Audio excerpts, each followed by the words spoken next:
Welcome to the Weird and Wonderful channel. Thank you for joining us.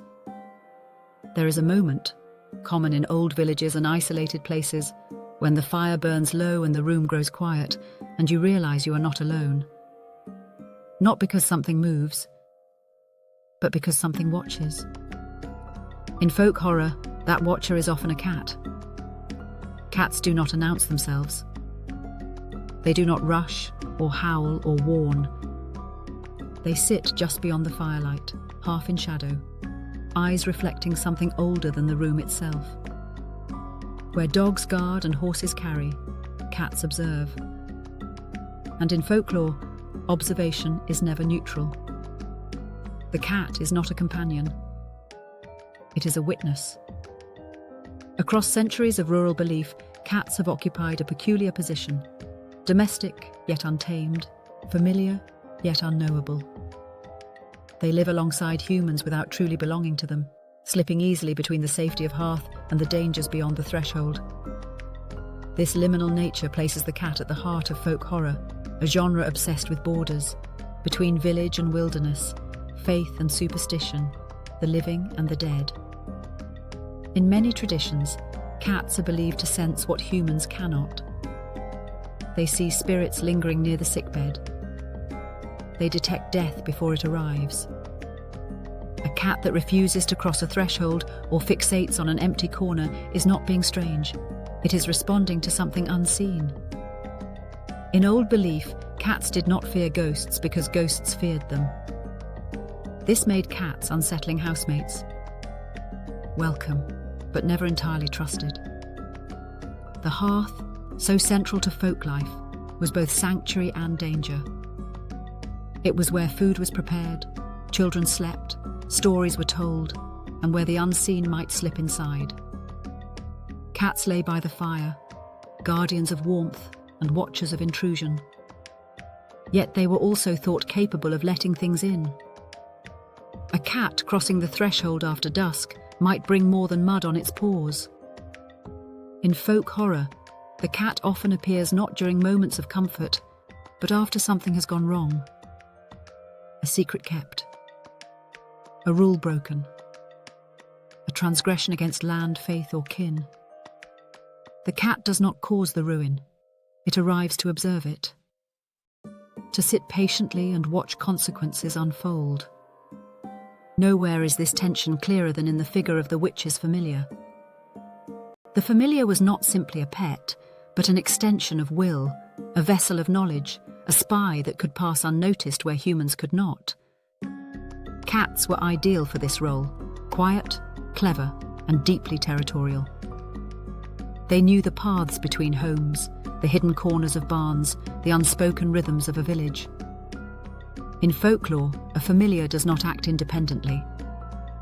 It observes, reports, and remembers. To harm a witch's cat was to invite retaliation not just from the witch herself, but from forces that recognized the cat as an intermediary. This is why the familiar is so unsettling.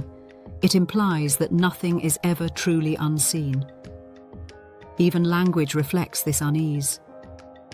The name Grimalkin, used for a witch's cat in old tales, carries a mocking tone, as though the creature itself understands more than it lets on.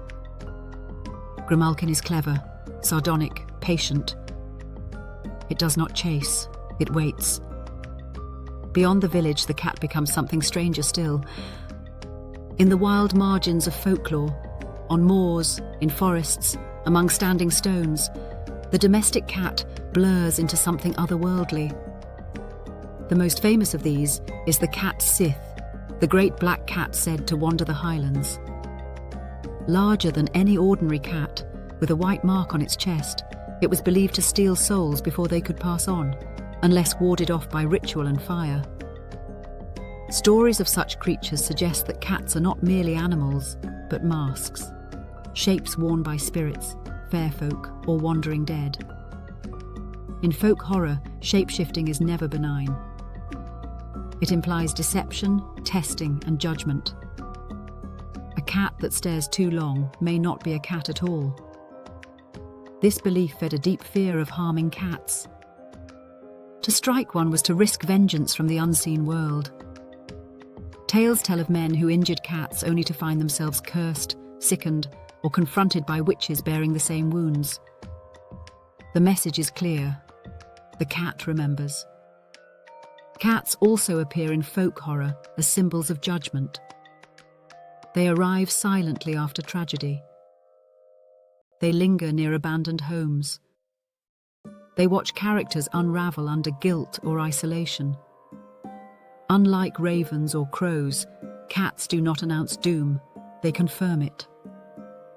Their presence suggests that something has already been decided. In this way, the cat mirrors the moral framework of folk horror itself. There are rules, unspoken, ancient, rooted in land and custom. Break them, and consequences follow. The cat does not intervene because intervention is unnecessary. The reckoning is already underway. Perhaps this is why cats endure so powerfully in folk horror imagery.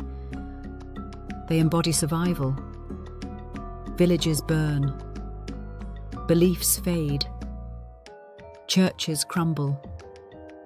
But the cat remains, curled in the ruins, warm by the ashes, watching the world change. It does not mourn what is lost.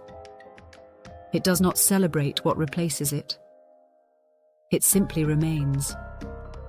In the end, the cat in folk horror is not a monster, nor a savior. It is something far more unsettling, a reminder that the land remembers, that old rules linger, and that someone, or something, was watching when the line was crossed. And long after the last light goes out and the story ends, the cat is still there, eyes open, waiting.